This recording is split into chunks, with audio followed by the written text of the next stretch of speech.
L'Église MLK rentre dans une nouvelle saison pour vivre une nouvelle aventure. Et pour cela, Dieu nous a donné un nouvel outil extraordinaire. Dans quelques semaines, sera terminée, achevée la construction du nouvel espace MLK. Mais un bâtiment, un lieu n'est rien sans les personnes qui le composent et qui le font vivre.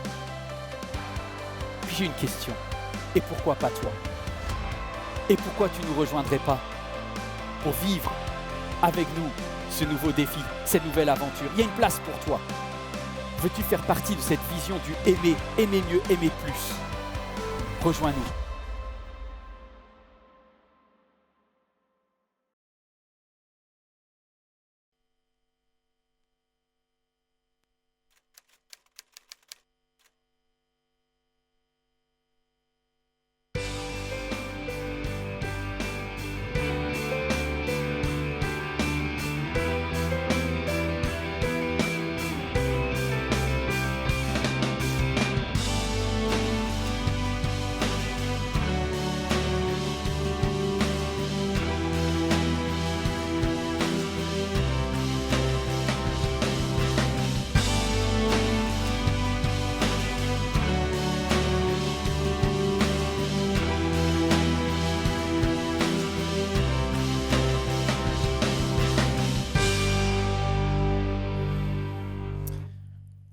Bonjour à chacun et à chacune, je suis heureux de vous retrouver aujourd'hui pour ce culte qui va aborder le thème de l'adoration. Et on va découvrir à travers le message de la Bible les trésors de l'adoration. J'adore, c'est le thème de notre série. Ce sera un culte, vous allez le découvrir dans quelques instants, absolument inédit, dans lequel on va échanger ensemble et puis on va vous inviter à recevoir ce que Dieu veut nous donner. Mais sans plus attendre, j'aimerais qu'on puisse prendre un temps pour louer et célébrer notre Dieu. Peut-être la semaine a été belle, peut-être elle a été aussi difficile. Il y a parfois des mauvaises nouvelles, des choses qui viennent peut-être voler notre joie, mais malgré tout, je vous invite à faire confiance à Dieu et à travers ces chants, à proclamer que Dieu est là, de le chanter, d'élever son nom, parce qu'il est celui qui est fidèle en tout temps pour nous. On se retrouve dans quelques instants. Chantons, car Dieu est là. Poussons des cris de joie. Laissons-lui un trône de reconnaissance, un palais de louange. Chantons le roi des rois, son amour durera. Et quand on le loue, cette gloire des dans son temps ici-bas. Chantons car Dieu est là. Seigneur Jésus, malgré les difficultés, on choisit de prendre un positionnement de louange, de reconnaissance et de confiance en toi. Merci Jésus. Jésus demeure au milieu de son peuple quand il vient le louer. Jésus demeure au milieu de son peuple quand il vient l'adorer. Chantons car Dieu est là. Poussons des cris de joie. Laissons-lui un trône de reconnaissance, un palais de louange. Chantons le roi des rois, son amour durera. Et quand on le loue, sa gloire descend sur vous dans son temps ici-bas. Chantons, chantons car Dieu est là. Oh, oh, Dieu est là. Nous sommes tous assemblés pour l'adorer avec nos instruments joyeux de ce que Dieu nous a sauvés. Faisons monter nos chants. Chantons car Dieu est là. Poussons des cris de joie. Laissons-lui un trône de reconnaissance, un palais de louange. Chantons, chantons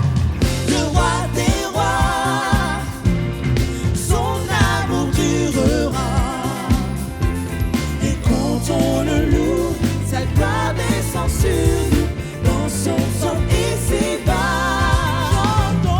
Chantons car Dieu est là.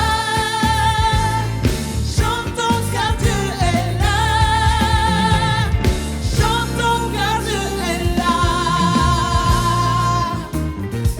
Dieu est là, il est parmi nous. Et quand tu te rappelles de sa fidélité, tu as juste envie de danser. On y va? Il me fait danser. Il a séché mes pleurs et chassé mes peines. Comment me taire? Je veux crier au monde entier. Il me fait danser. Il a séché mes pleurs et chassé mes peines. Comment me taire? Je veux crier au monde entier. Il y a tellement de témoignages qu'on pourrait faire. Et là, écoute. Je ne savais que souffrir, Alors, mais il a posé sa main. Lui seul a su me guérir. Amen. Là où règne le chagrin, Je sens la douceur de l'amour transpercer ma vie.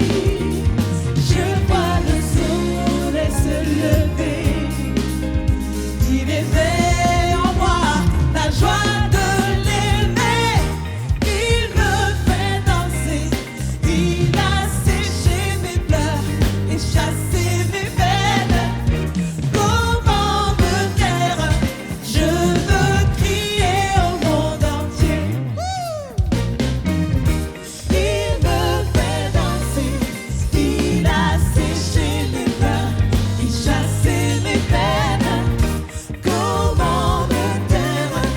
Je veux crier au monde entier. Alors toi, tu sais très bien quel est ton témoignage avec le Seigneur. Mais n'oublie pas sa bonté. Écoute-toi encore. je ne savais que souffrir, La douleur mais il a posé sa main. m'a guéri. Lui seul a su me guérir. Là où règne le chagrin, Je sens la douceur de l'amour transpercer ma nuit.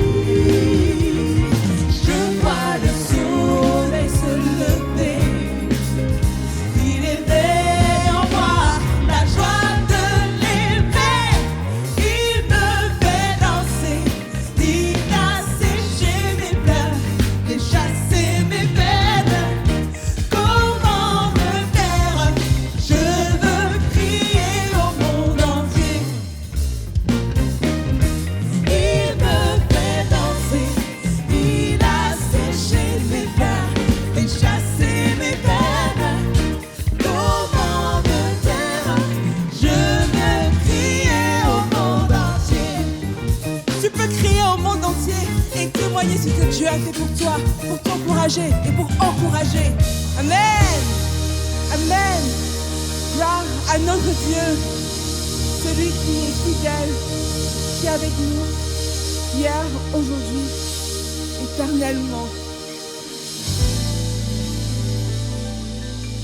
Et les amis, on veut se rappeler de ce très beau cadeau qui nous a été fait, le Saint-Esprit. Le Saint-Esprit. Il est là. Et je crois que là où tu es, là où vous êtes, il est avec vous.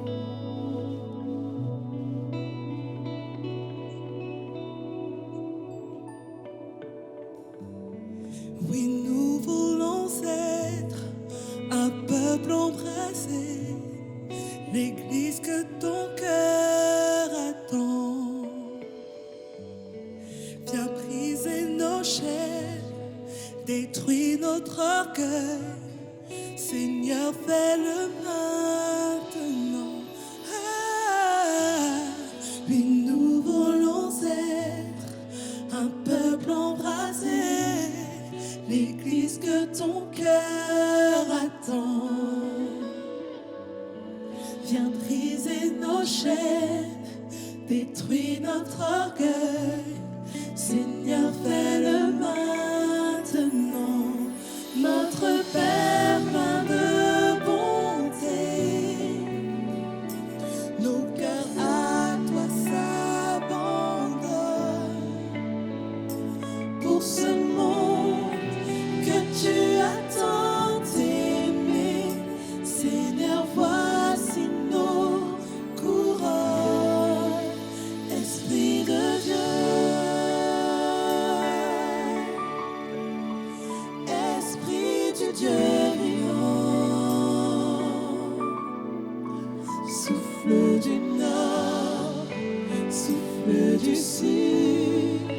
Souffle de l'Est, souffle de l'Ouest, Esprit de Dieu,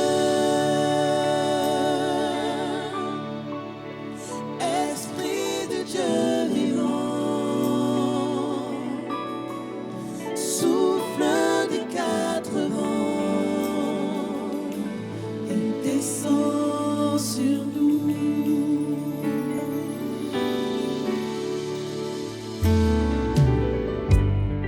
Envoie ta puissance, rends-nous les témoins d'un royaume qui se répand.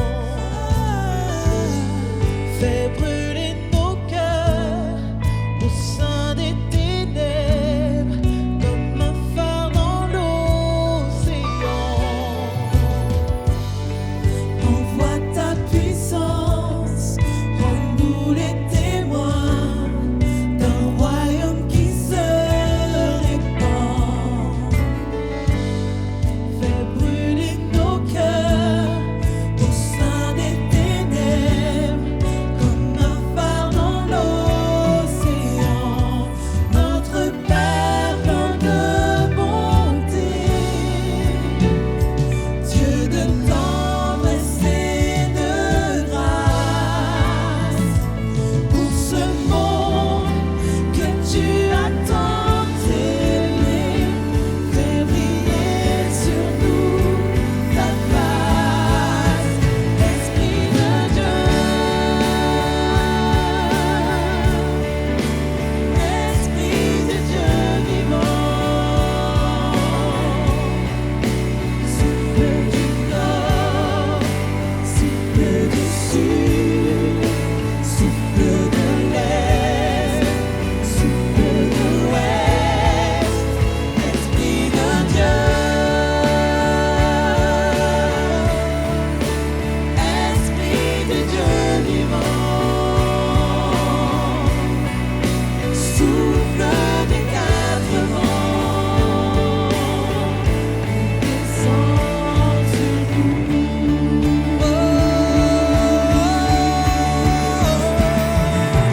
Que ton règne vienne, ta volonté soit faite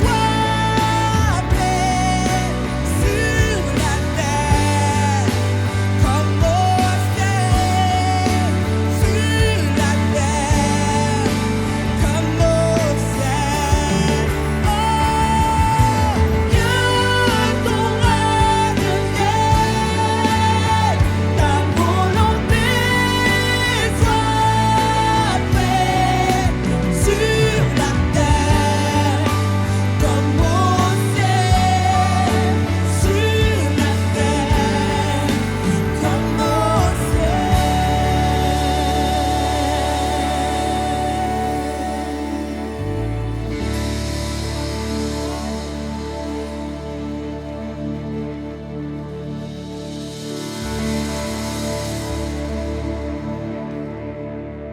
C'est une joie pour moi de vous retrouver ce matin et j'ai un invité avec moi qui va être avec moi pendant tout ce moment de partage. Jésus envoyait ses disciples deux à deux. Il n'envoyait jamais ses disciples tout seul. Alors j'ai vraiment la joie ce matin de pouvoir partager ce message avec un autre disciple de Jésus.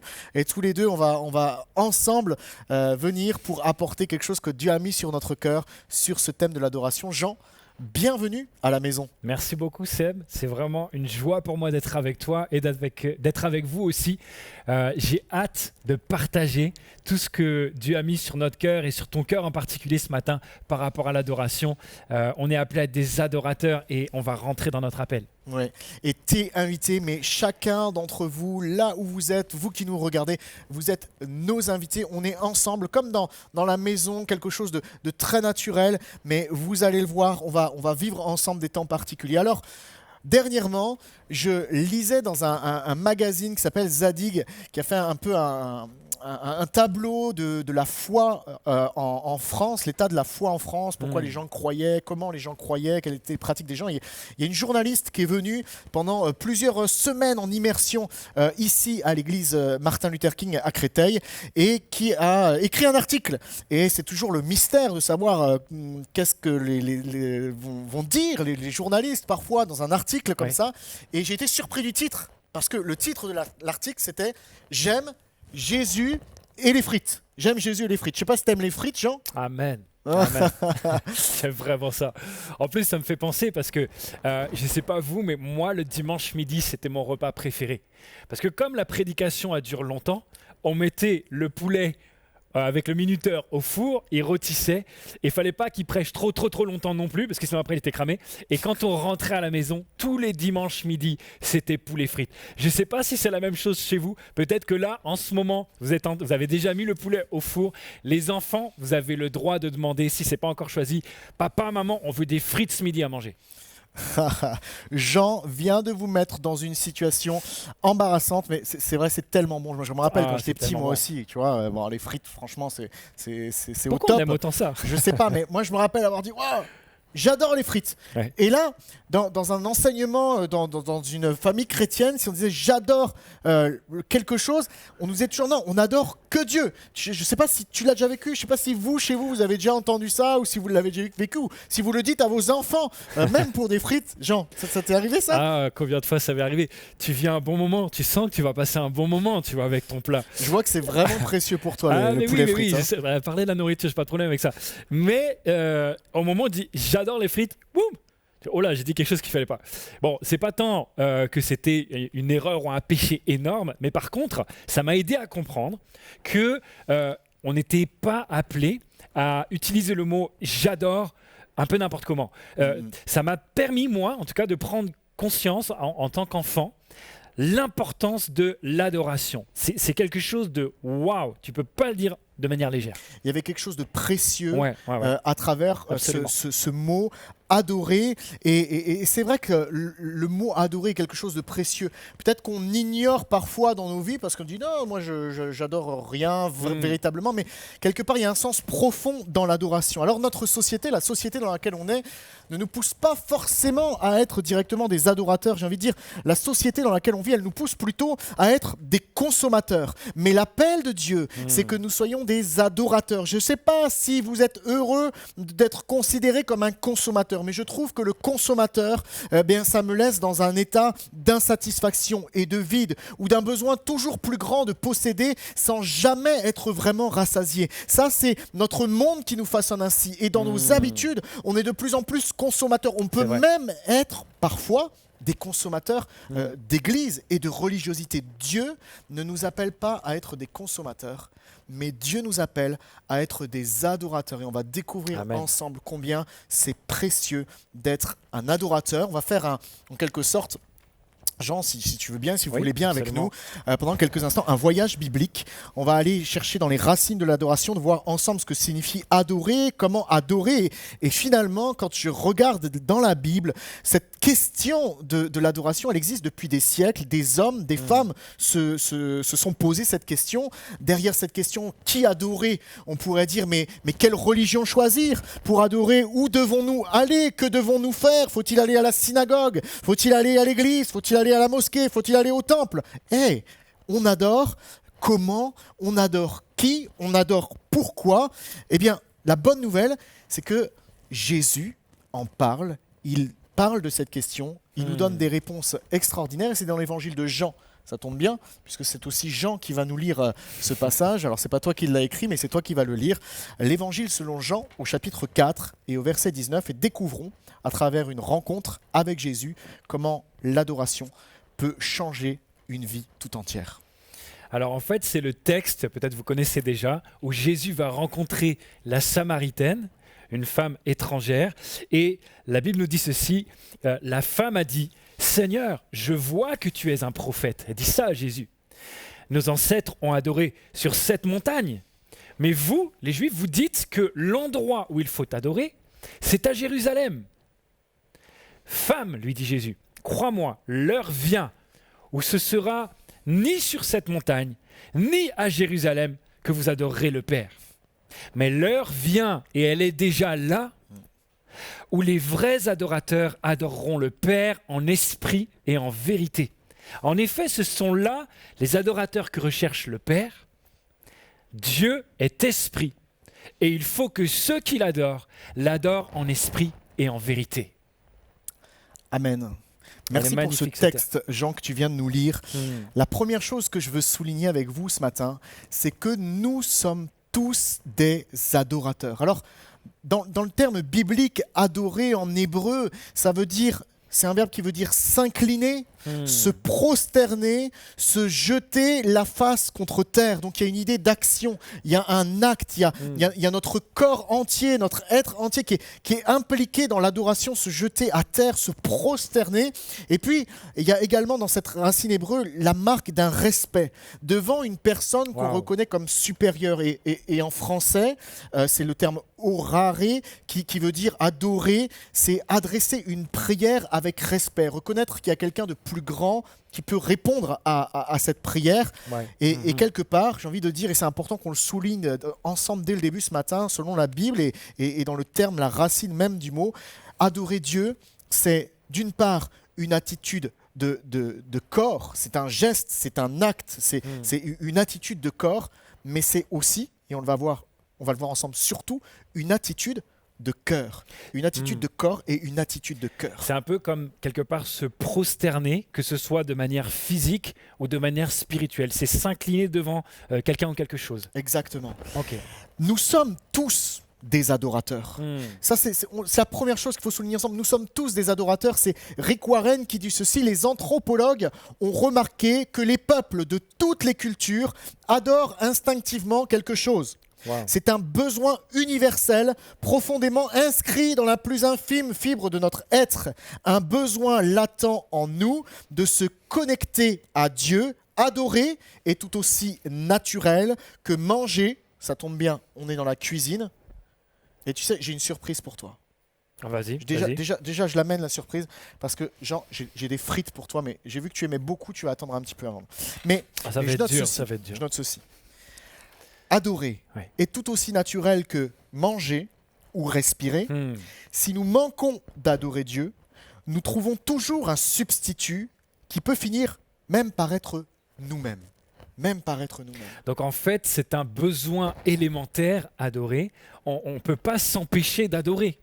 Que l'on soit un homme, que l'on soit une femme, il y a quelque chose en nous qui nous invite à adorer. Et dans le texte qu'on a lu, cette Samaritaine qui vient, elle vient puiser de l'eau. Elle vient puiser de l'eau, elle vient trouver Jésus, et on va voir que très vite, elle pose cette question, mais où est-ce qu'il faut adorer à Jésus? Donc elle a une question, elle vient puiser de l'eau. À l'époque, on n'avait pas l'eau courante comme on peut l'avoir nous, il fallait se déplacer, donc c'est l'heure de midi, elle se déplace jusqu'à un puits, et près de ce puits, il y a Jésus qui est là, et puis elle va avoir une conversation avec Jésus. Pourquoi elle vient chercher de l'eau? Elle a besoin d'eau. Elle a besoin d'eau. Ouais, alors, comme nous tous, on a besoin d'eau. Je prends ici, dans mon frigo, on a à la maison, on vous l'a dit, une bouteille d'eau. C'est tellement simple aujourd'hui. C'est tellement simple aujourd'hui de prendre de l'eau. Mais en fait, elle vient remplir un vase. Elle vient, on dirait, remplir comme une bouteille d'eau. Parce que son vase est vide. Il faut remplir le vide. Mais au-delà de ce vide qu'elle a besoin de remplir, et on le sait, quand on a soif aujourd'hui, voilà, on remplit comme un vide, comme un verre vide. Et quand on a soif et qu'on trouve de l'eau, ça fait tellement de bien. Quand on remplit un besoin, on est satisfait. C'est la satisfaction d'un besoin. Cette femme-là, en fait, non seulement son vase est vide, mais en fait, son cœur est vide. Il y a un grand vide affectif en elle. Et la dimension spirituelle, elle a un vide affectif, mais elle a aussi un vide spirituel. Et Jésus va mettre le doigt sur ce vide-là. Tu la connais, l'histoire? Qu'est-ce que...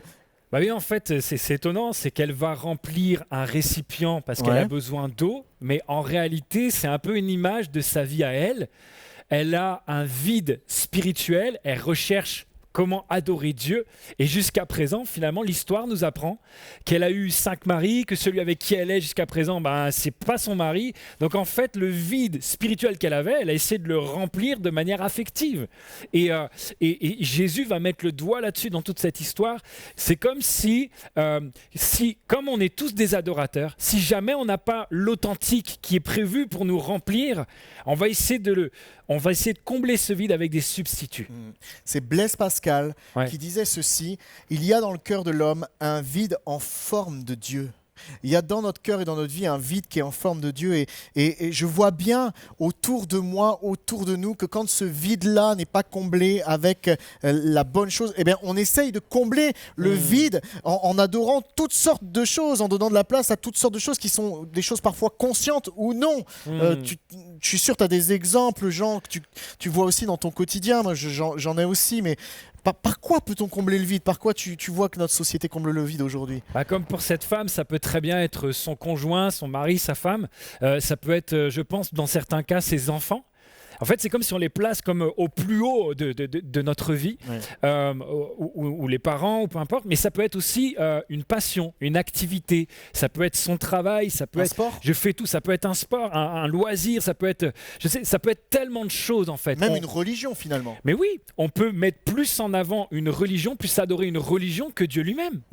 Et il y a tellement de choses qu'on est capable de mettre pour remplacer si on n'est pas en relation vraiment avec Dieu, quoi. Ouais. C'est ce que la Bible appelle les idoles. Ouais. Alors quelqu'un dira, oh, des idoles, c'est un vieux mot, ça veut dire quoi aujourd'hui? Mais en fait, des idoles, il y en a qui sont religieuses ou non, hein, que ce soit Absolument. de Bouddha au Barça, de Krishna à Cristiano Ronaldo, toutes sortes d'idoles. On sent que le foot t'inspire quand même, hein. Le foot m'inspire parfois, c'est vrai. Mais parce que ça a pris parfois de la place dans ma vie. Ouais. Et on n'est pas là pour dire, ouais, faut enlever tout, mais pour remettre les choses dans l'ordre, parce que l'adoration, c'est essentiel dans Ouais, notre absolument. vie. Et que ce soit un chanteur, un homme politique, des hommes qui sont parfois fascinants, Ouais. eh bien, ce ne sont que des hommes.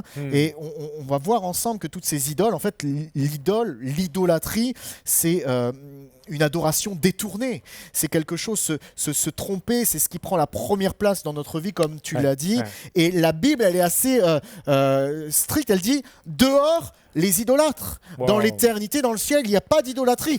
C'est violent. J'ai envie de dire, c'est dur. Si tu dis j'adore les frites, est-ce que tu es mis en dehors du ciel? C'est ça que Dieu veut dire? Je pense pas. Je pense que Dieu veut voir ce qu'il y a à l'intérieur du cœur et pas simplement des paroles dont on mesure pas forcément la portée. Ça veut pas dire qu'on se prosterne devant les frites. C'est Dieu qui les a créés. Eh oui, c'est ça. Mais je pense néanmoins que cette parole est forte parce que lorsqu'on idolâtre quelque chose ou quelqu'un, on n'a plus cette relation. En fait, ça nous prive de la relation qui nous permet de connecter avec Dieu et même pour l'éternité. Les hommes adorent parfois la création plutôt que le créateur. C'est la Bible qui le dit. Et il faut vraiment saisir ces choses. Alors Jean, je vois depuis tout à l'heure, tu as envie de prendre des frites. Alors moi, je t'invite à Quel discernement. prendre ce plat de frites. Et puis, on va aller ensemble un petit peu plus loin ce matin dans ce message. On va aller au salon. Et puis, on va voir que l'adoration, au-delà de ce qu'on peut partager avec beaucoup d'amour, avec parfois un petit peu d'humour, l'adoration est quelque chose de véritablement sérieux. La Bible me montre ceci, c'est que le diable cherche l'adoration.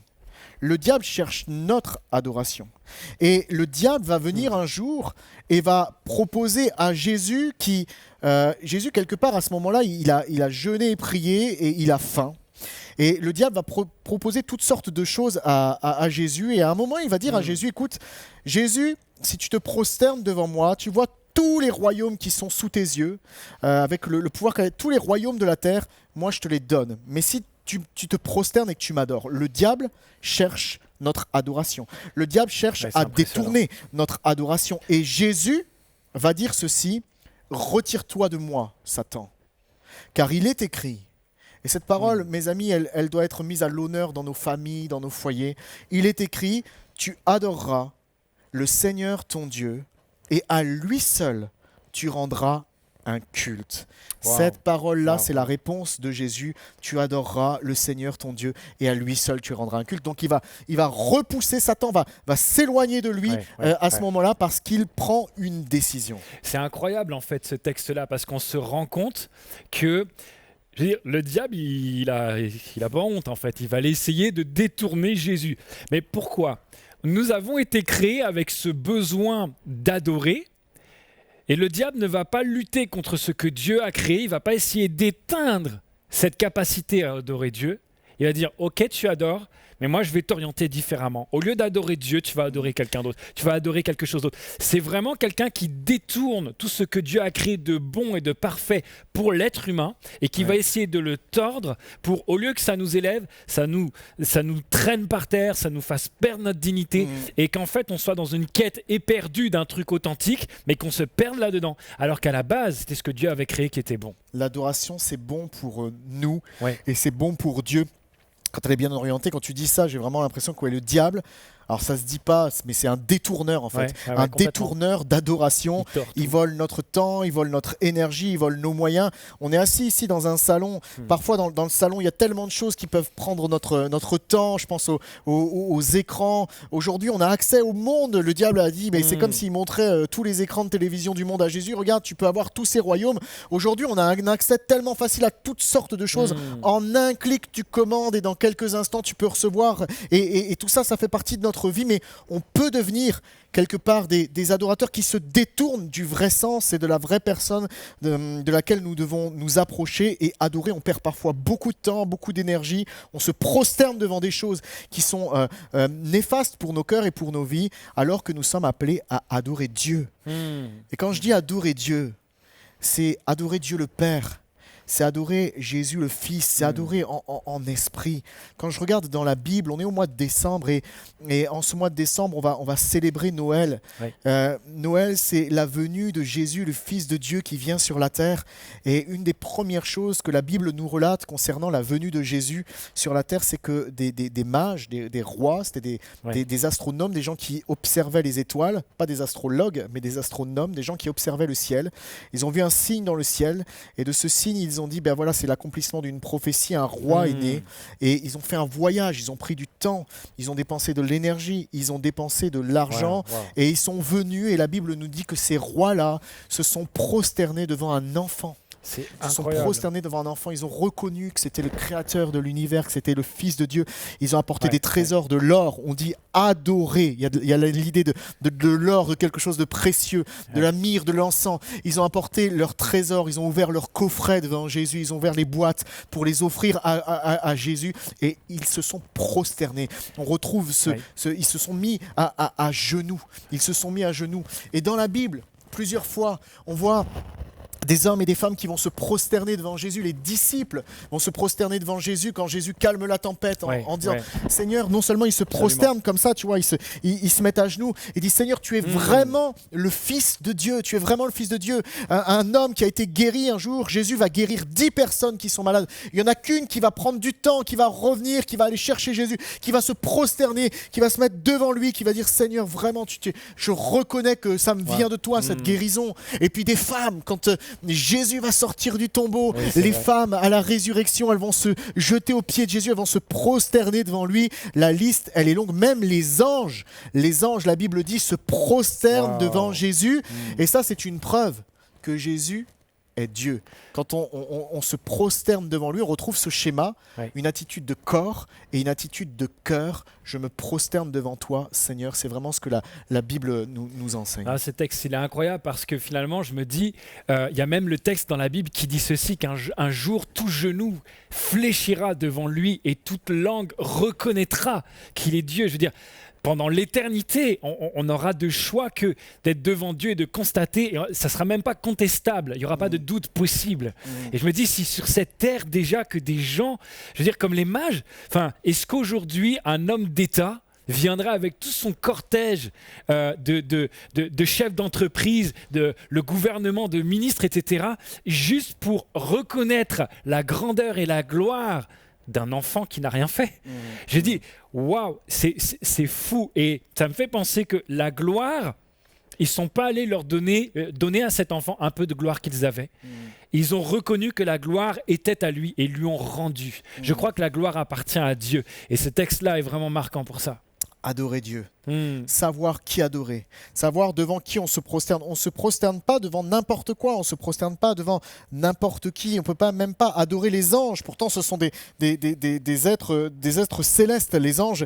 Et ces anges-là, parfois, eh bien, des hommes ont cherché à s'incliner devant eux et puis à les adorer. Et un jour, Jean a cherché à adorer un ange, l'apôtre Jean. Oui. Et l'ange va lui dire, mais garde-toi de le faire. Je suis ton compagnon de service et celui de tes frères. Adore Dieu. L'ange refuse qu'on se prosterne devant lui et qu'on l'adore. Et je pense en ce moment à ceux et celles parfois qui adorent des statues, qui prient des statues, qui prient Saint Paul, qui prient Saint Pierre, qui prient Saint Michel, qui même avec tout l'amour, mais même ceux qui prient Marie, qui se prosternent devant Marie. La Bible ne nous appelle pas, et surtout pas à le faire. Si ces gens étaient vivants encore aujourd'hui, ils diraient, mais ne vous prosternez pas devant nous, ne vous prosternez pas devant... Jean, rassure-moi, tu te prosternes pas devant un homme. Mais non, je suis en train de ramasser une Ni frite. devant une frite, non. Détends-toi. J'ai peur. À chaque fois que je suis à genoux, Je suis tellement impliqué. à chaque fois que je suis à genoux, est-ce que ça veut dire que je me prosterne? Est-ce que je suis en train d'adorer? Oh, grande frite. Mais non, c'est bon, je ramasse simplement.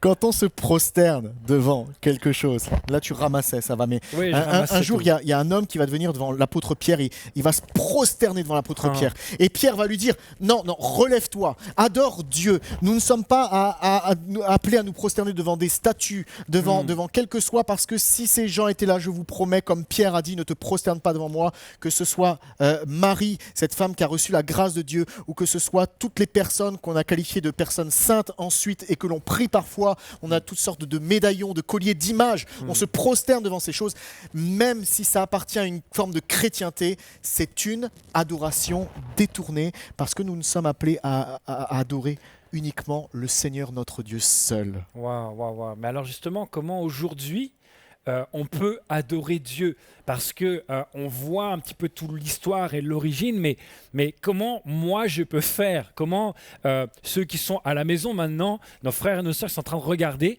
comment ils peuvent adorer, être des adorateurs, des adoratrices aujourd'hui? Alors, pour comprendre comment aujourd'hui Jésus nous appelle à être des adorateurs et des adoratrices, puisqu'on réalise qu'il y a une clé extraordinaire à travers tout ça. Je pense qu'il faut remonter pendant quelques instants, vous avez dit un voyage biblique, mais aux origines. Et je vous invite à venir avec moi, on va aller dans le jardin ensemble. Ok, super. On va aller dans le jardin, et ce jardin qu'on trouve dans le livre de la Genèse, c'est le jardin d'Éden.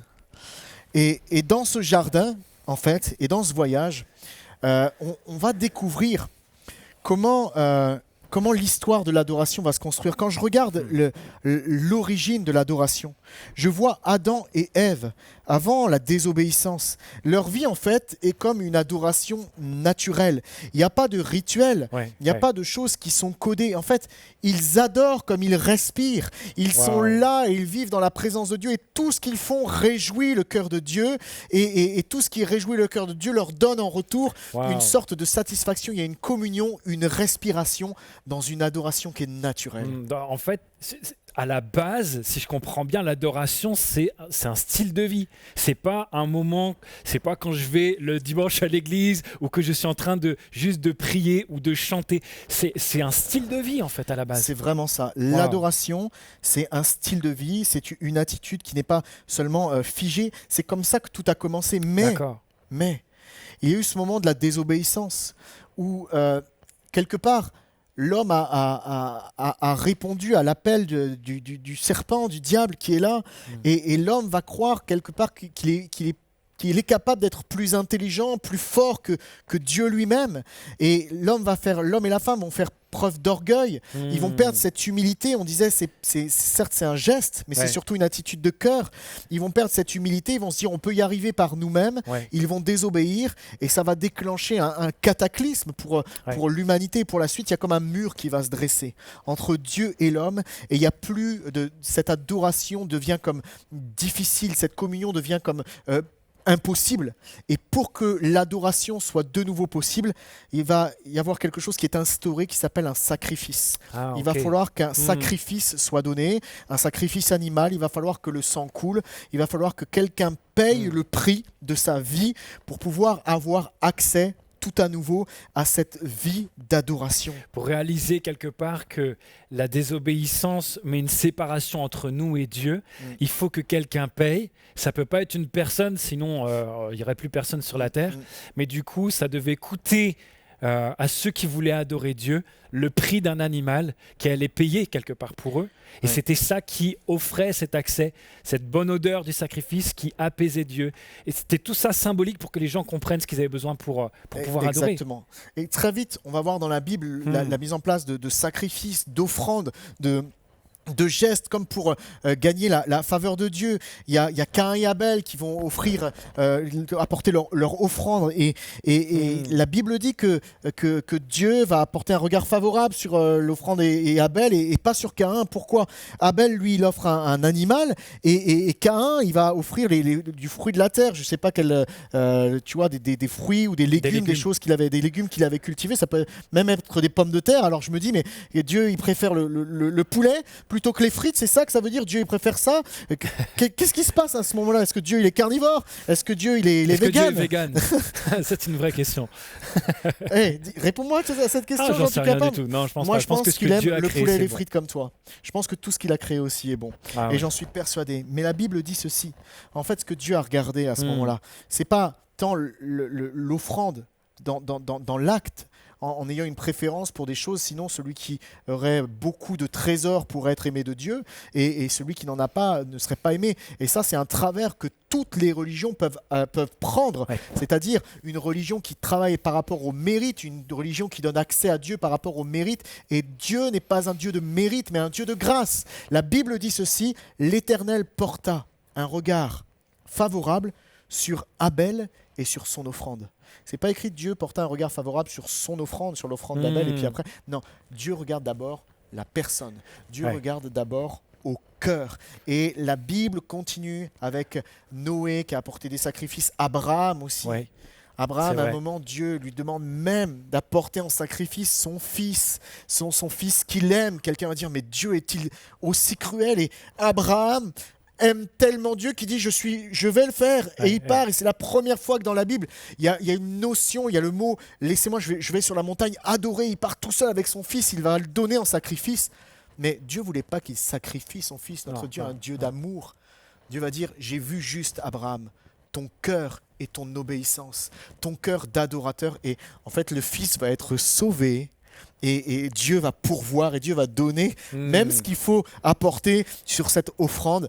Et plus on lit la Bible, c'est un voyage passionnant. Mais oui, mais c'est vrai. on arrive à Moïse, et Moïse, lui, il va vraiment codifier l'adoration. Il va dire, pour adorer, il faut un lieu. Ça va être le tabernacle d'abord, puis ensuite ça va être ce qui va donner le temple. Ensuite, il faut des temps précis, une liturgie, des actes un petit peu. C'est écrit dans la Bible. Ah, ça c'est la partie de la Bible, j'ai trop de mal à lire. C'est trop long, il y a je sais pas combien de pages, de versets, tout est détaillé. Mais c'est incroyable comment c'est détaillé aussi. Ouais. Parce que le moindre, il y a une symbolique qui est dedans. Peut-être que pour moi, j'ai pas toute la notion de tout ce que ça voulait dire, mais pour les Juifs à l'époque, mais ça voulait dire tellement. Tout était symbolique, ça avait une signification et tout était là pour dire quelque chose et montrer à quel point il y avait besoin de cette adoration. Lévitique. Le Lévitique. Franchement, il faut être honnête et droit. Qui lit le Lévitique tous les matins avant de partir au travail? Qui lit le livre de Lévitique le soir? C'est comme il y a des livres dans la Bible, parfois on veut les éviter. Pourtant, c'est écrit. Toute écriture est inspirée de Dieu et utile. Et à travers ces Ouais, il y a des textes choses extraordinaires, extraordinaires. il y a des choses à saisir pour notre vie. Il ne faut pas les appliquer et recommencer les sacrifices, on va le voir dans quelques instants, et suivre tous ces codes à la lettre, Ouais. cette loi de Moïse. Néanmoins, toute écriture est utile, est inspirée de Dieu, et tout va être codifié dans l'adoration. Et plus ça va aller, j'ai l'impression plus ça va. Alors, ça va s'enrichir, le fait d'adorer Dieu, Ouais. puisque les rois, comme le roi David, vont encore plus développer la notion du Absolument. chant, des chantres, des lévites, de ceux qui servent. Les Ils vont psaumes et des tout ça. chœurs dans Ouais, les ouais. psaumes, on trouve des choses extraordinaires. Les psaumes sont des cantiques, sont des chants qui étaient apportés avec toutes sortes d'instruments, des batteries, des cymbales sonores.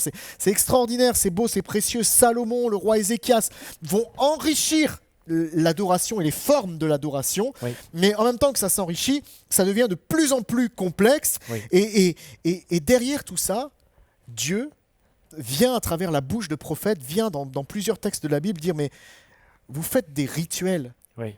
vous répondez à des codes, mais ce peuple-là, dit Dieu, c'est dans Matthieu, c'est Jésus qui cite ça, ce peuple m'honore des lèvres, mais son cœur Hmm. est éloigné de moi. Wow. Et Hmm. j'aimerais souligner, c'est comme quelque chose de prophétique pour l'Église aujourd'hui. Si l'Église ne fait honorer Dieu que de ses lèvres, s'il y a juste l'acte, Ouais. si les autres voient que tu te prosternes, que ton corps se prosterne, que ta bouche chante des chants, si le monde voit, si Dieu voit que tu chantes juste, que tes lèvres honorent Dieu, c'est tellement facile de Ouais. chanter, de louer Dieu, mais que ton cœur est éloigné de Dieu, eh bien, il y a quelque chose de prophétique pour l'Église aujourd'hui, il y a un appel, parce que Dieu cherche notre cœur. Absolument. Rien ne réjouit plus le cœur de Dieu qu'un cœur d'adorateur. Mais on ne peut pas faire semblant d'être un adorateur. On ne trompera pas Dieu. Même en faisant tous les codes, même en priant, même en se mettant à genoux, même en faisant comme ça, Dieu, il arrive à scanner en fait à l'intérieur vraiment ce qui se passe. Et finalement, ce texte-là, il est incroyable. Il est dans l'Ancien Testament. Il dit, il y a tous les codes, vous les respectez tous, mais votre cœur, il est éloigné de moi. Et moi, ce qui me compte, c'est votre cœur en fait. On peut venir à l'église parfois le dimanche, Ouais. on peut louer Dieu, et puis finalement passer On réalise même à plus côté. en fait ce qu'on est en train de faire. Et ça, je pense que Dieu ne Hmm. le veut pas. Dieu désire vraiment, et si on l'échange ce matin, c'est parce que Dieu nous donne la possibilité de saisir ce trésor. En fait, les sacrifices, Ouais. les rituels étaient devenus quelque chose de central dans la vie du peuple de Dieu. C'était presque même devenu, et c'est devenu un business, puisque Jésus va rentrer dans le temple. Ouais. Il va voir tous les vendeurs du temple. Vous savez, on se dit pourquoi Jésus il se met en colère à ce moment-là, mais parce qu'en fait, il y avait un business autour de Absolument. l'adoration. L'adoration était devenue un Ouais. business, et Jésus va renverser les tables et il va remettre les choses au centre en accomplissant quelque chose d'extraordinaire. Tous ces sacrifices et tous les rituels, il va quelque part les balayer pour instaurer le type d'adoration qu'il nous appelle à avoir encore aujourd'hui. Mais c'est intéressant ça par rapport au sacrifice. On a commencé à adorer presque les sacrifices, alors qu'à la base, les sacrifices, c'est juste une solution pour un problème. Mais le mieux, c'est quand il n'y a pas de problème. Et d'ailleurs, Dieu dit ça, il dit l'obéissance vaut mieux que Ouais. les C'est sacrifices. un passage de la Bible. Il vaut mieux que tu aies ton cœur aligné avec moi plutôt que tu aies besoin de faire des sacrifices. Je préfère que tu aies ce cœur-là. Et Jésus va être obéissant. Et son sacrifice va tout changer. Jésus, il va vraiment sortir Ouais. l'adoration de la boîte religieuse dans laquelle était enfermée. En fait, l'adoration s'est retrouvée enfermée dans une boîte. Et j'aimerais, pour illustrer ce propos, vous montrer ce que ça peut produire en réalité que d'enfermer l'adoration dans une boîte. Et je pense qu'on va le comprendre tous ensemble. Je retourne dans mon salon. Dans mon salon, dans la réalité, j'aime bien avoir, je suis un musicien et j'aime avoir dans mon salon une guitare. Il y a toujours une guitare qui est là dans mon salon et j'aime prendre du temps pour louer Dieu, pour adorer Dieu. C'est ma manière de l'adorer. Et il y a ici une boîte.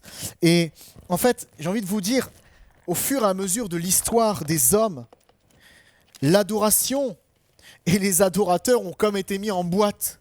Mais en fait, un instrument dans une boîte ne sert plus à rien. Certes, il est là, certes, on voit et on imagine bien qu'il peut y avoir un instrument à l'intérieur de cette boîte, mais s'il se retrouve enfermé dans la boîte, il n'est plus utile à rien. Alors, il va falloir que, pour que cet instrument soit à nouveau utile, on puisse ouvrir la boîte. Et c'est ce que Jésus a fait.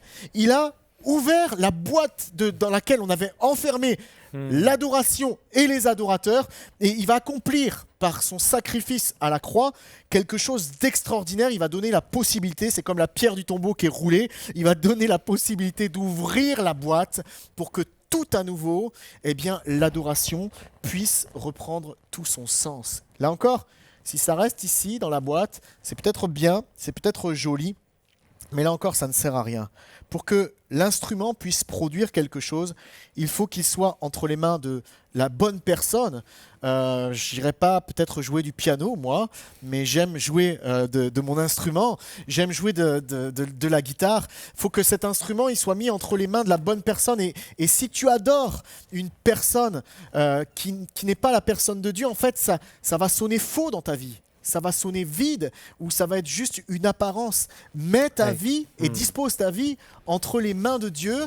Et si tu disposes ta vie entre les mains de Dieu, eh bien, ta vie, elle va produire un son qui sera tout à son honneur. Et quelque part, Jésus, en donnant sa vie en sacrifice à la croix, a permis que le monde qui était devenu un monde triste et éloigné de Dieu redevienne une mélodie, un hymne, un chant de gloire. Et d'ailleurs, le but de Dieu, c'est qu'on puisse tout à nouveau chanter, parce que quand on chante, je crois qu'il y a quelque chose qui nous rappelle combien on peut être heureux, combien nos chants, combien les chants dans les églises sont des chants qui expriment la joie et le bonheur, qui manifestent la confiance en Dieu, l'amour de notre Dieu. Jésus est venu pour sortir l'adoration de sa boîte. Et quand il a fait ça, Jésus, j'aimerais vous dire ceci, c'est qu'il a donné lui-même sa vie en sacrifice. Jésus sur la croix, si on peut avoir accès à une vie d'adoration, c'est que Jésus sur la croix a payé le prix fort pour qu'il n'y ait plus besoin que nous fassions des sacrifices et des rituels pour nous approcher de Dieu. Ce matin, c'est une clé pour nous que je veux rappeler.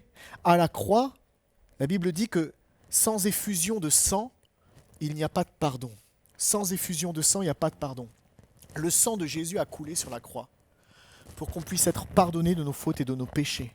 Un pécheur non repenti, un pécheur non pardonné ne peut pas adorer.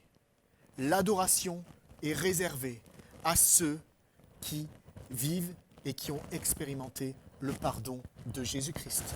L'adoration est réservée à ceux qui ont expérimenté le pardon en Jésus-Christ. Et Jésus a payé sur la croix pour nous offrir ce pardon. C'est incroyable, ce sacrifice de Jésus, il a été fait pour qu'on n'ait plus besoin, nous, de faire des sacrifices.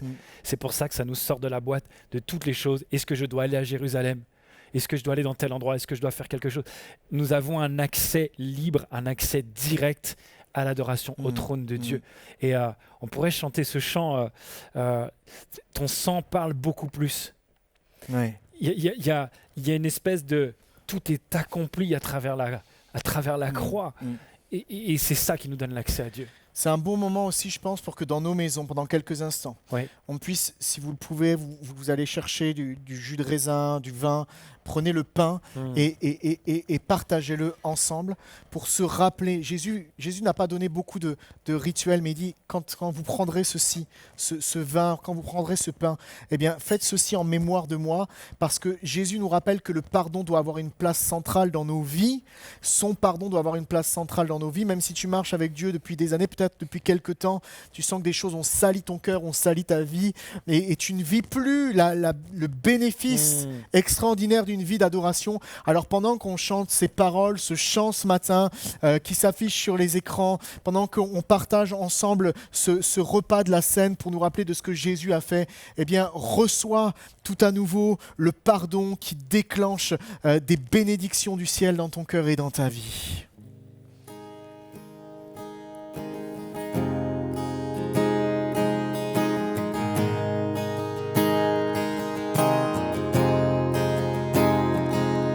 Ton sang parle beaucoup mieux que tous les vains discours entendus sur la terre.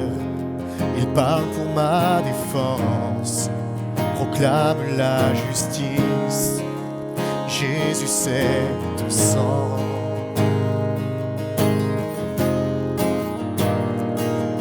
La croix, témoin de ta grâce, montre le cœur du Père et nous ouvre la voie. Confiants, nous avançons, non par nos propres forces, seulement par ton sang.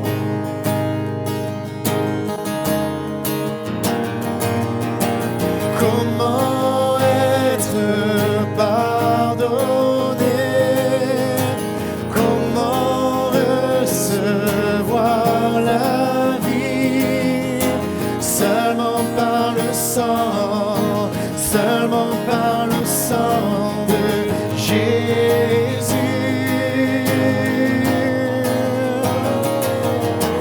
Comment être purifié, reçu comme ami de Dieu, seulement par le sang, seulement par le sang de Jésus. Oh, seulement par le sang, seulement par le sang de Jésus.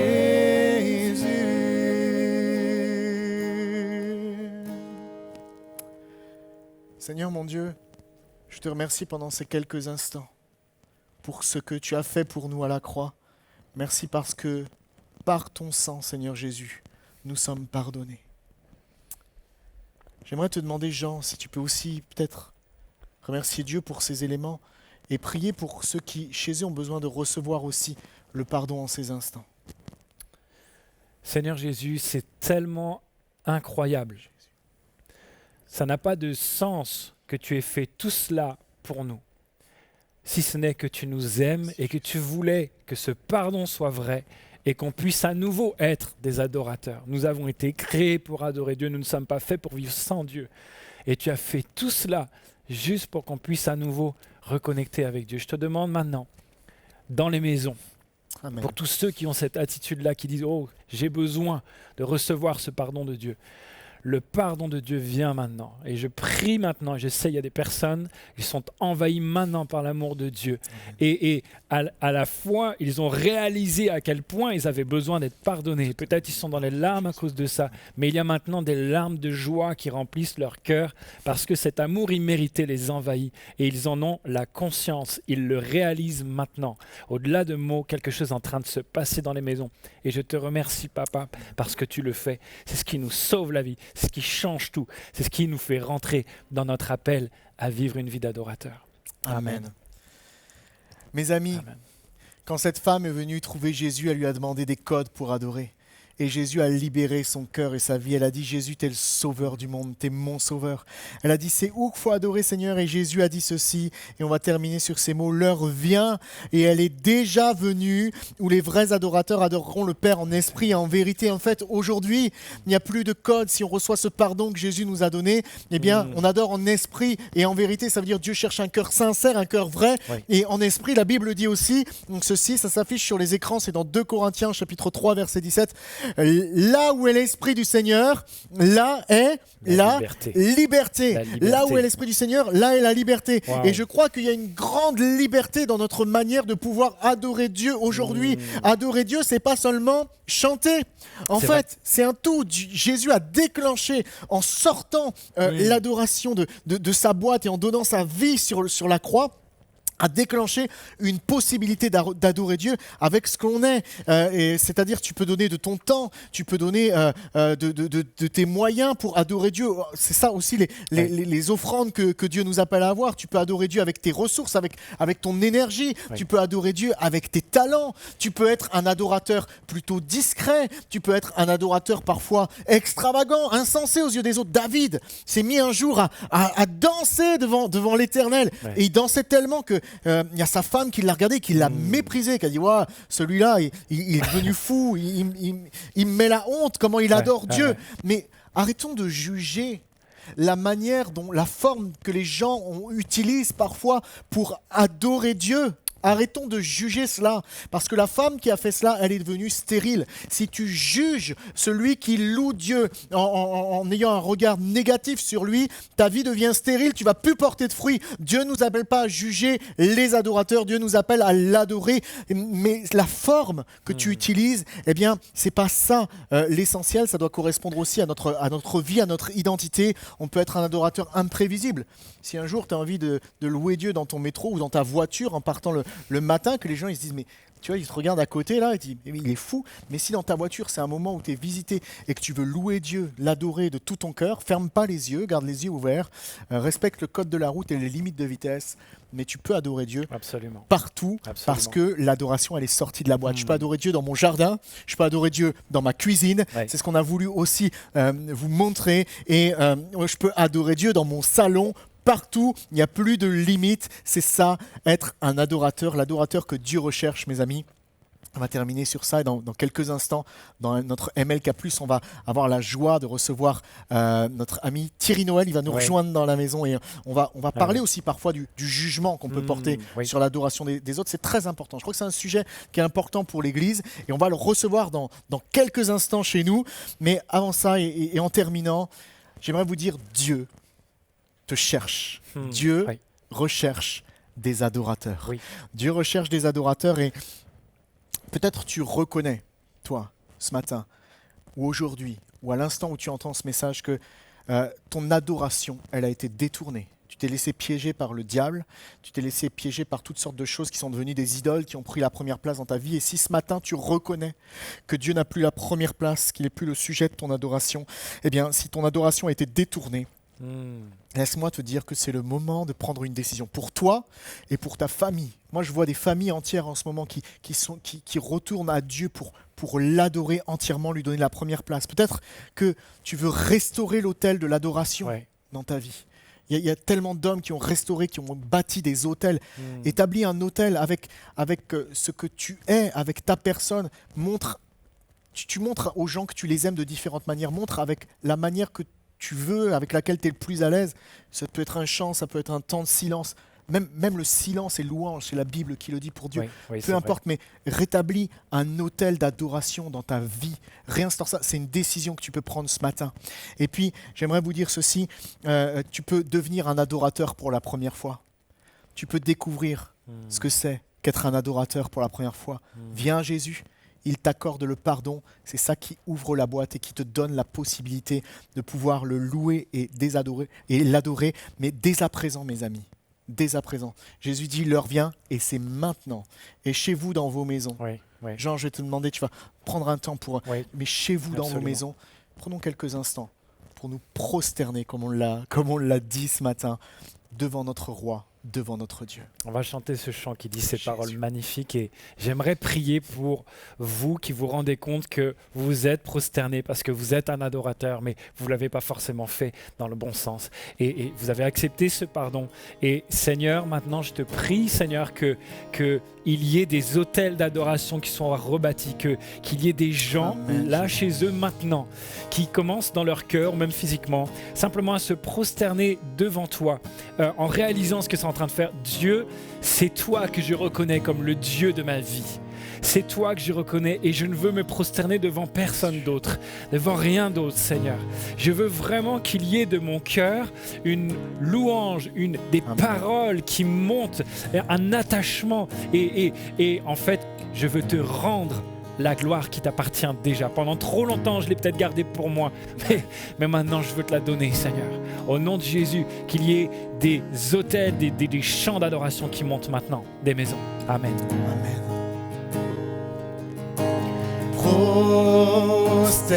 Prosternez-vous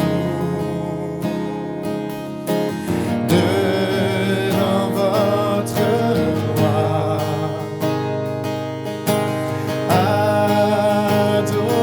Adorez-le de tout votre cœur. Faites monter vers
On se retrouve pour terminer ce culte ce matin dans ce MLK+, avec un invité de marque en la personne de Thierry Noël. Thierry, bienvenue. Yes, bienvenue Thierry. Merci Seb. On est Merci. content de te recevoir dans notre maison, dans notre salon, de t'avoir avec nous. Thierry, tu es un pasteur et tu es un conducteur de louanges, j'ai envie de dire un pionnier et aussi un papa pour beaucoup, un exemple pour beaucoup.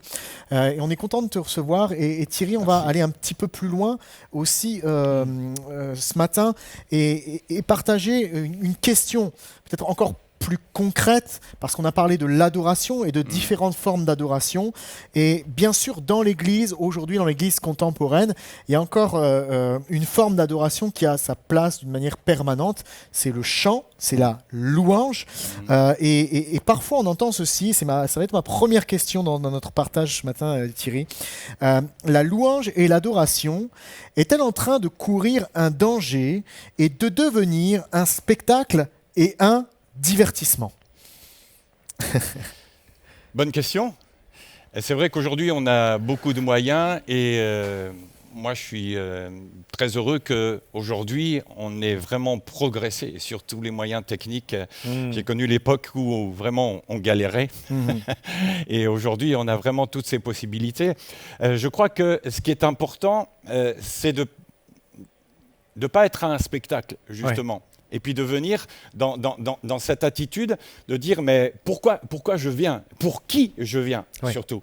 Ça, c'est vraiment essentiel parce que sinon, on va mettre le focus justement sur tout le décor, sur les moyens techniques, alors que c'est pas l'essentiel.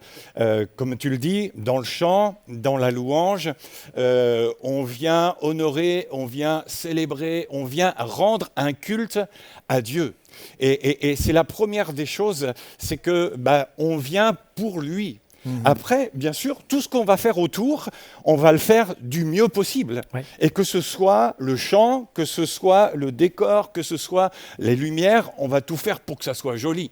D'accord ? Tout le monde, vous, moi, on aime la qualité. Ouais, d'accord ? Et quand quelque chose n'est pas beau, on fait « Ah, c'est pas beau ». Est-ce que Dieu mérite le pas beau ? Dieu, il mérite le meilleur. Ouais. Et que ce soit dans mon attitude, que ce soit quand on le loue, que ce soit le décor où on est, je dis toujours, mieux vaut faire envie que pitié. Donc, après, il n'est pas question de faire un spectacle, de faire un show. Parce que quand on fait un spectacle et un show, on met l'accent sur quelqu'un. D'accord, on dit des one-man shows, on met le focus sur une personne. Nous ici, et je dirais dans l'église, ou que ce soit un conducteur de louange, que ce soit un prédicateur, on met le focus sur Dieu. On met le focus sur Jésus, sur son œuvre. Et c'est lui qu'on honore. Alors bien évidemment, on peut toujours trouver à redire, mais c'est après à chacun de savoir justement pourquoi, pour qui il est là. Et que ce soit le leader de louange, que ce soit les musiciens, que ce soit le pasteur, on vient avec cette attitude de serviteur. On vient servir. On sert Dieu. Et c'est la même chose aussi pour les gens qui viennent. Je crois que les gens qui viennent ou qui regardent, alors automatiquement avec la saison que l'on vit aujourd'hui, avec les écrans interposés, mais le but est là toujours. On vient louer, on vient adorer Dieu, et puis c'est pour lui. Parce que c'est vrai, Thierry, la forme parfois, et c'est des choses qu'on peut entendre venir, oui, on dirait qu'ils font un spectacle où il y a de la fumée, il y a de la lumière, il y a de la musique, et tous les gens qui travaillent pour ça dans les églises ne le font pas pour être vus, mais comme on reçoit un invité dans sa maison, tu l'as si bien dit, on aime bien que ça soit beau, et bien pour Dieu, on veut que ça soit le plus beau possible. Donc, si je comprends ta réponse, et on l'a évoqué un petit peu ce matin aussi, on est dans une société qui fait de nous des consommateurs, mais Dieu veut qu'on soit des adorateurs. Et quelque part, le problème ne serait pas tant la forme avec laquelle on loue et on adore Dieu, mais plus l'attitude de cœur quand on vient louer Dieu. C'est ça. Est-ce que les chrétiens, on devient des consommateurs aujourd'hui ? Mais c'est ça le danger. Quand on regarde et quand on dit on vient à un spectacle, ou etc., c'est-à-dire qu'on vient comme des consommateurs. Et le problème, quelquefois, c'est que les chrétiens peuvent venir assister à un culte en disant, ben voilà, il faut que j'ai une bonne louange, il faut que ce soit bien, il faut que le prédicateur il soit pertinent, il faut qu'il y ait des images, il faut qu'il y ait des trucs, Mais tout compte fait, on vient pour soi et on ressort. Et à la fin, j'ai des fois entendu des gens dire, ah mais super, j'ai eu un bon culte ce matin. Ouais, mais est-ce que Dieu il a eu un bon culte? Parce que c'est à lui. On amène un culte à Dieu, tu vois. Et c'est ça où je dis que souvent aujourd'hui, on vient comme des consommateurs ou des spectateurs et non pas comme des adorateurs. C'est-à-dire que et ça change tout dans la manière dont je vais venir, dont je vais participer, et puis de comment je vais juger les choses. Si tout n'est pas nickel, si tout n'est pas tip-top, peu importe. Je dirais que l'essentiel, c'est que j'ai pu intégrer, être avec l'équipe, louer, adorer Dieu. Je crois que les conditions, Dieu ne regarde pas, tout compte fait.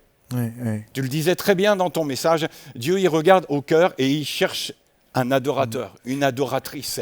Et même si les conditions ne sont pas top, eh ben, il va adorer, il va louer son Dieu. Tu vois, quand je regarde Paul et Silas, quand ils sont dans la prison, il n'y avait aucune condition. C'est vrai que là, il y avait rien qui pouvait les aider, quoi. Ils avaient juste leur chaîne qui pouvait leur servir de shaker pendant qu'ils chantaient. mais il y avait rien. Pourtant, il y a eu une puissance terrible qui a fait que les portes des prisons se sont ouvertes. Et je dirais pour nous aujourd'hui, ce qu'il faut viser, c'est pas est-ce que j'ai forcément la bonne lumière, est-ce que j'ai le bon son, est-ce que je m'entends bien, est-ce que c'est beau, etc. Oui, bien sûr, on va le faire parce qu'on veut que tout soit, comme je le disais, qui honore Dieu, puis amener aussi de la qualité, parce que Dieu est un Dieu de qualité. Mais ce que je vais chercher, et je crois que l'intérêt et l'objectif des leaders de louange, des équipes de louange, c'est d'amener le peuple, l'Église, à être un même cœur, une même âme, une même pensée. Et comme je le dis, l'auditoire, c'est Dieu. L'auditoire, c'est Dieu. C'est pas nous, l'auditoire. Nous, on est ensemble et puis on amène ce parfum.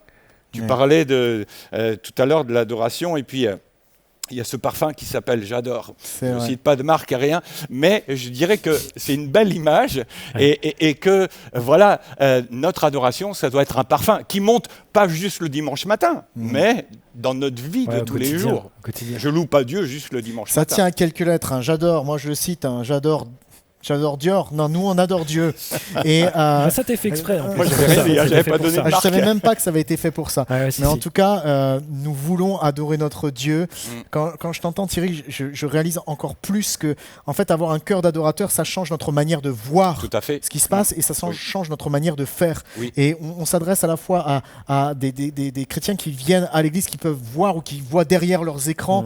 Et si on est en attitude de consommateur, notre vue va vite être jugeante, à la fois en disant c'est nul, ils n'ont pas de moyens, ou alors c'est beaucoup trop de faste, il y a trop de moyens, et personne n'est jamais content dans l'attitude de consommateur. Tandis que quand on adore, moi ça m'arrive de regarder aussi, de suivre bien entendu des cultes en ligne, d'essayer d'avoir la disposition de cœur, de saisir le moment et de le vivre aussi dans ma maison, et regarder les cultes en ligne avec un cœur d'adorateur. Ça va changer votre manière de voir, de vivre, et je pense aussi aux conducteurs de louanges, aux lévites des temps modernes encore, qui parfois peuvent rencontrer des frustrations, être blessés, être jugés, on en a un petit peu parlé, mais toi Thierry, dans ton histoire, est-ce que le regard des autres, le jugement des autres, les remarques des autres t'ont un peu blessé? Est-ce que tu peux nous dire ce que les gens ont vu et ont dit parfois dans des milieux traditionnels, et on n'est pas là pour dire quand c'est sobre, c'est pas bien, c'est pas du tout l'objectif de ce moment,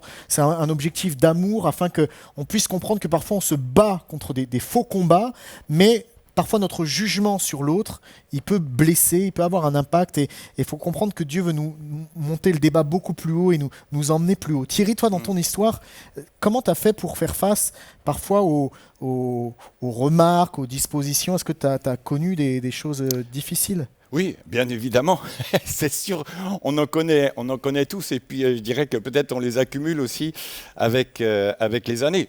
Après, le Seigneur nous a pas promis que les choses seraient faciles. D'accord. Lui-même a beaucoup souffert. Et en même temps, l'incompréhension, le rejet, lui, il l'a vécu.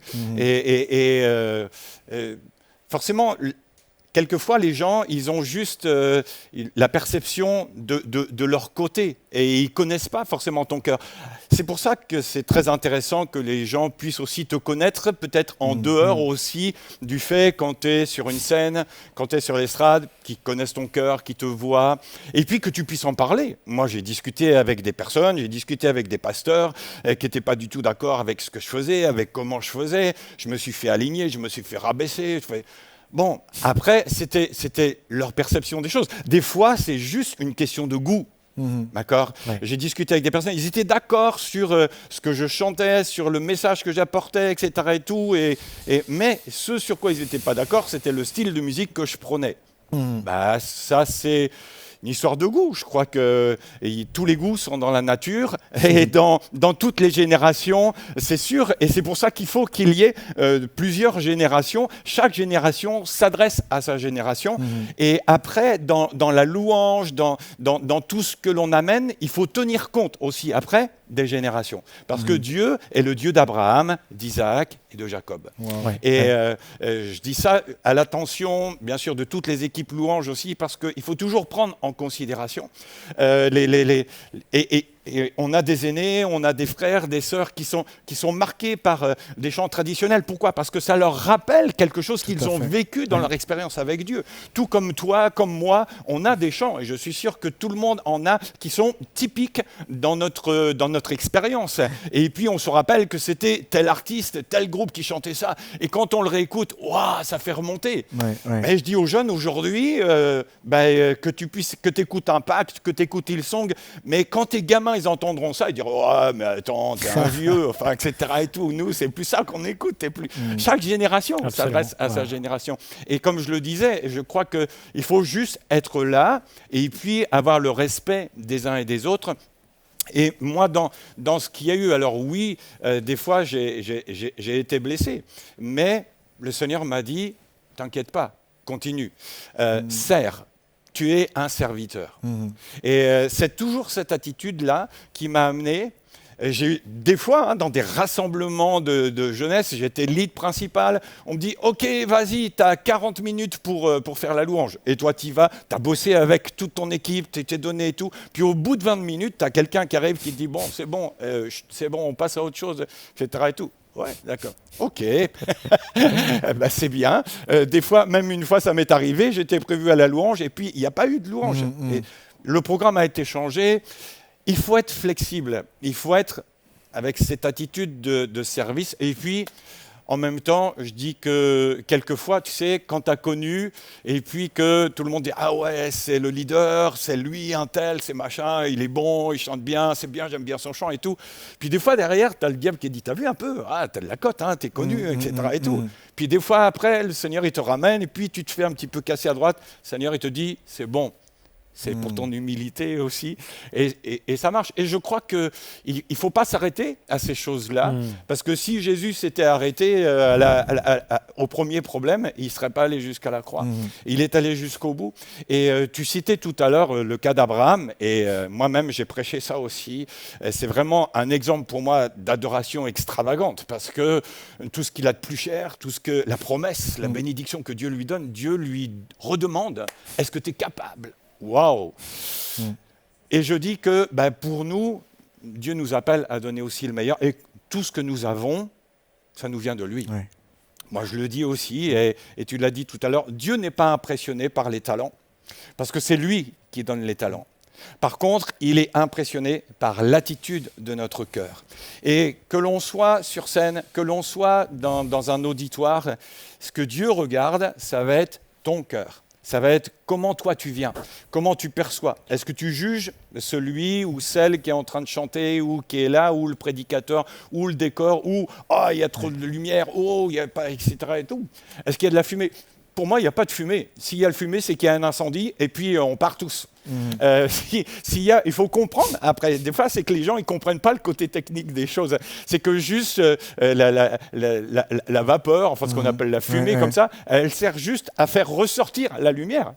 Si on mettait pas, et on n'aurait plus. Tu vois. C'est juste des questions techniques que peut-être les gens de l'autre côté comprennent pas. Forcément, quand tu es une trentaine de personnes, tu n'as pas besoin de tout ça. Peut-être c'est quelque chose de simple, mais quand tu arrives à des rassemblements beaucoup plus grands, tu as besoin aussi d'avoir quelque chose à la mesure. On a besoin d'avoir quelque chose à mesure plutôt que de juger, dire wow, on dirait une grosse salle de spectacle. Je pense qu'il faut remettre ça en place. Si tu as tes courses à ramener dans ta petite voiture, il n'y a pas de problème. Si tu dois nourrir 300 personnes, il faut que tu prennes une caravane, mais il faut aussi que tu prennes une voiture qui puisse avoir la force d'amener tout ça. Donc tout est proportionnel et je pense qu'il faut qu'on arrête de juger dans les deux sens, mais vraiment d'être des adorateurs, parce qu'on peut blesser. C'est beau ce que tu dis, tu soulignes l'importance aussi de pas seulement regarder juste à ce qui est fait, mais d'apprendre à se connaître et à s'aimer. Et dans une église, plutôt juste, il y a des gens, peut-être tu les juges aux apparences, soit juste ce qu'ils font. Apprends à les connaître, à savoir qui ils sont, pourquoi ils sont devenus comme ça. Et quand on apprend à se connaître, eh bien, je trouve cette harmonie qui existe dans l'Église, elle donne tout son sens aussi à l'adoration. Bien sûr. Oui, je suis d'accord avec vous. Et j'aime énormément cette posture. On ne vient pas apporter un culte aux chrétiens. C'est un culte à Dieu. Ah, tout à fait. Ça change tout. Si on vient en tant que consommateur, on va vous vérifier si on est satisfait, nous, selon notre goût. Et en plus, après, on se fait très spirituel en disant ce n'est pas le goût de Dieu. Non, c'est pas notre goût. C'est vrai, c'est la perception personnelle. Et ça pose un problème.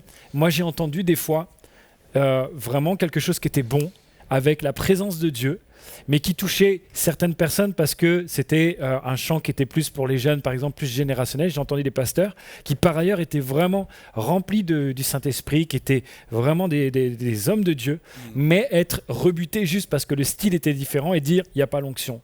Et c'était pas vrai. Mais ils étaient incapables de le voir juste à côté d'un goût. Et je trouve que c'est tellement bon, cette notion d'humilité, parce qu'à la base, ce qui fait de nous un adorateur, c'est ce cœur humble. C'est ça. Ce qui nous a coupé de l'adoration, c'est quand on s'est dit on n'a pas besoin de Dieu, pas besoin de reconnaître Dieu, c'est de l'orgueil. Mais en fait, l'adoration, on se prosterne. C'est vraiment une histoire de posture et d'humilité. Et je me réjouis de voir que peu importe le style, que ce soit simple, que ce soit élaboré, Dieu peut vraiment prendre plaisir. Mais que ce soit simple, que ce soit élaboré, on peut aussi passer complètement à côté. C'est pas une question de technique, c'est vraiment une question de cœur. Et dans toutes les nations du monde, dans toutes les générations, de voir qu'il y a une louange qui peut être agréable à Dieu et qui nous amène à avoir ce même élan, cette même harmonie dans le Saint-Esprit. Waouh, ça c'est extraordinaire. Bien sûr, ça, j'aime bien. Bien sûr. Non, c'est vraiment important, enfin, dans ce que tu dis, c'est toujours le fait d'être intentionnel. Je crois que la saison que l'on vit est assez particulière parce que, avec le confinement, avec le fait de ne pas pouvoir se rassembler, ça amène les gens automatiquement à être beaucoup plus intentionnels, tu vois, dans le fait. Alors c'est sûr que c'est peut-être pas évident derrière un écran, mais je dirais que Dieu, il nous appelle vraiment là, parce que là, je ne dépends pas de l'ambiance, entre guillemets, si tu veux, tu vois, etc. Et Dieu, il me dit, OK, est-ce que tu es capable de me louer là? Est-ce que tu es capable de m'adorer là, derrière ton écran? Et je me dis, bah oui, Seigneur, je veux t'adorer dans toutes les conditions. Alors c'est sûr que c'est bien quand on est tous ensemble, parce que c'est aussi l'objectif de Dieu, et il y a aussi cette notion de l'adoration individuelle dans sa famille, mais le fait aussi de la louange ensemble, de vivre aussi des choses ensemble. Et c'est ce qui fait toujours pourquoi je viens, pour qui je viens, dans quel état d'esprit je suis. Wow. Et c'est ce qui change. Et c'est ce que Dieu regarde, tout compte fait. Parce que sinon, je me pose en juge, et puis voilà, c'est tout. Et à partir de là, je peux casser ci, je peux casser ça, enfin, voilà, et je ne regarde pas. Après, c'est au Seigneur qu'il faut le demander. Dire, Seigneur, qu'est-ce que tu penses? Quand on met ça en place, qu'est-ce que tu en penses? Et puis que le Saint-Esprit simplement nous conduise et puis nous aide vraiment à avoir cette bonne attitude et à tout faire toujours le mieux possible. Dieu est un Dieu d'excellence. D'accord ? Il nous a créés, et je dirais que la moindre petite partie de notre corps est utile et bénéfique. Et ben, je dirais que dans l'Église, c'est exactement pareil. Chacun est utile. Et moi, je bénis Dieu aujourd'hui parce que bien souvent, on voit ceux qui sont sur scène. Mais je bénis Dieu parce qu'il y a des talents derrière. Aujourd'hui, vous ne le voyez pas, mais ceux qui sont derrière les caméras, ceux qui sont derrière leur ordinateur, ceux qui sont cachés derrière la table de mixage, sont des serviteurs, des servantes qui font tout pour que Dieu soit honoré. Absolument. Et je dis, c'est ça qui compte. Et si tous ceux qui participent viennent et disent, ben, OK, moi aussi, je veux être partie prenante pour mon Seigneur. À ce moment-là, tu fais abstraction de tout le reste. Absolument. Et puis, ben oui, on a un côté agréable, on a un côté visuel qui est sympa. Si on avait mis des trucs qui étaient moches, même si nous on arrivait avec des habits sales, on dirait oh regarde ils sont pas propres. C'est pas. Ça passera, ça se démodera tout ça. Ouais, bien sûr, tout passe.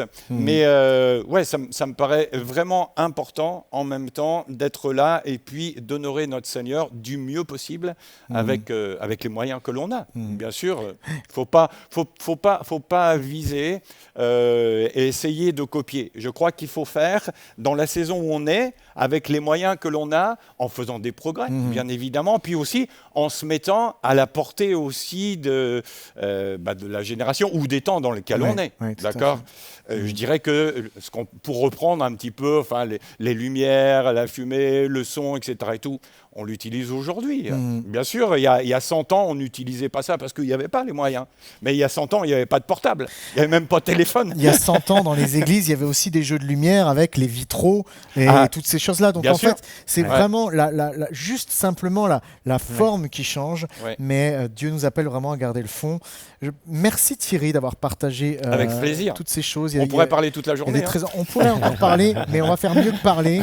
On va continuer d'adorer notre Seigneur. J'ai un rêve pour mon pays, c'est que ce soit plus 60 millions de consommateurs ou 70, mais 60 millions d'adorateurs. Amen.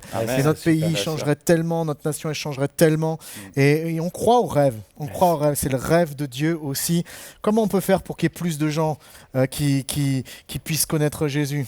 Vous pouvez prendre le temps simplement maintenant de penser à 1, 2, 3 personnes et partagez-leur ce message.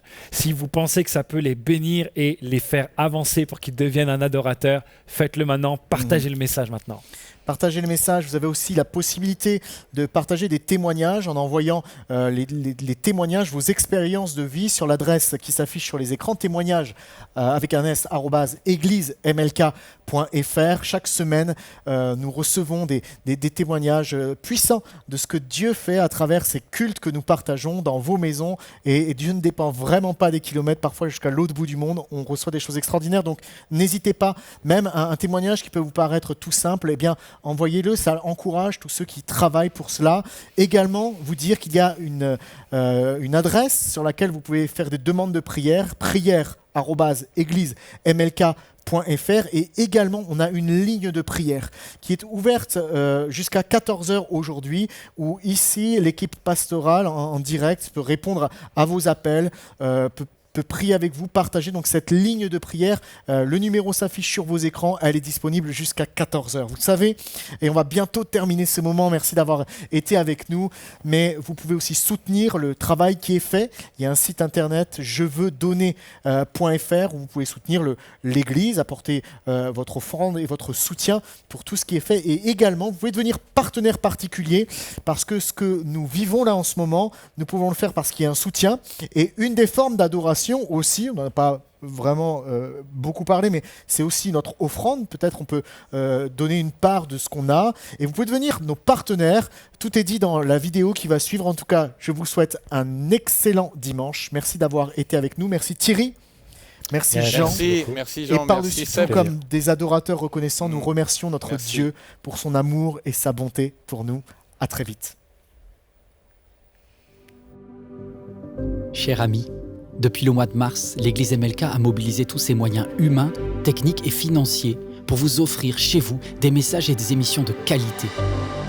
Car chaque jour, nos équipiers, qu'ils soient bénévoles ou salariés, donnent le meilleur d'eux-mêmes pour refléter l'amour de Jésus.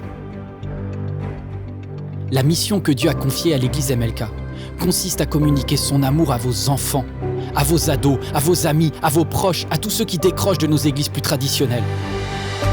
C'est vraiment cet amour qui nous a attirés. C'est surtout pendant le premier confinement au mois de mars que nous avons découvert les émissions pour enfants. Vraiment, ça nous a bénis. On a passé des bons moments en famille à regarder. Donc moi et mes 2 filles, on a regardé tous les mercredis pratiquement les émissions Email Kids. Et c'était vraiment une bénédiction pour moi ainsi que pour ma famille. Autrement qu'avec le parler, on peut toucher aussi avec le visuel. C'est juste génial ce qu'Emilka arrive à faire en adaptant son message. Dieu est dans cette maison tout le temps, certes, mais le dimanche matin, il est là plus. Nous ne pouvons pas réussir cette mission de reconnexion sans vous. Aidez-nous à les atteindre. Aujourd'hui, nous recherchons 3000 partenaires. 3000 partenaires qui choisissent de rejoindre financièrement ce travail en soutenant MLK à hauteur de 10 € ou plus chaque mois. Mon seul objectif est de donner une nouvelle chance à chaque personne qui risque de s'éloigner, qu'elle soit auprès ou au loin. Une chance de reconnecter personnellement avec Dieu. Aidez-nous. Devenez partenaire financier de MLK chez vous.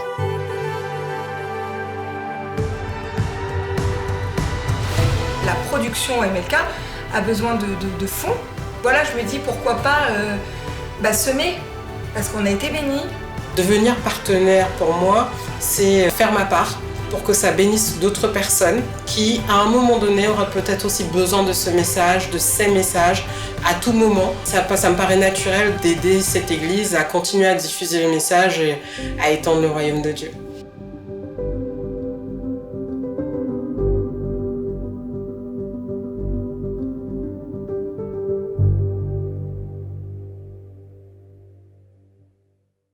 Devenir partenaire, c'est facile. Tout d'abord, allez sur le site jeveuxêtre-partenaire.fr. Saisissez le montant que vous souhaitez donner. Ensuite, inscrivez vos coordonnées. Puis, validez mon abonnement. Ajoutez vos coordonnées bancaires et cliquez sur S'abonner. Merci. Donnons aujourd'hui pour construire ensemble l'Église connectée de demain.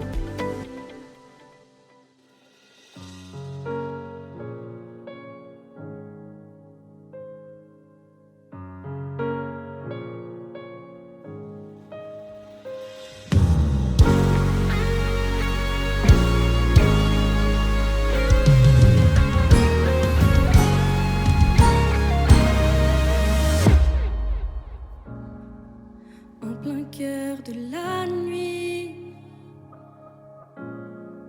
lorsque vient le conflit, tu me donnes ta paix. Même ami le contraint, en toi je ne crains rien, tu me donnes ta paix. Tu es ma force et mon bouclier, Jésus mon espoir à jamais. Toute arme formée contre moi sera sans effet, car tu es pour moi. Ensemble, tu marches triomphant, tu m'as pris dans ton camp, tu m'as pris dans ton camp. Tu es ma victoire. Tu es le grand champion de vie. Tu es le grand champion. Je connais ton saint nom. Je connais ton saint nom. Tu es ma victoire. Tu es ma force et mon bouclier. Jésus mon espoir à jamais. Toute arme formée contre moi sera sans effet, car tu es pour moi. Oh, non, je ne crains rien. Non, je ne crains rien. Car tu es le plus grand.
il est le plus grand, l'Éternel des armées est de mon côté, il est le plus grand, oh Seigneur. Alléluia.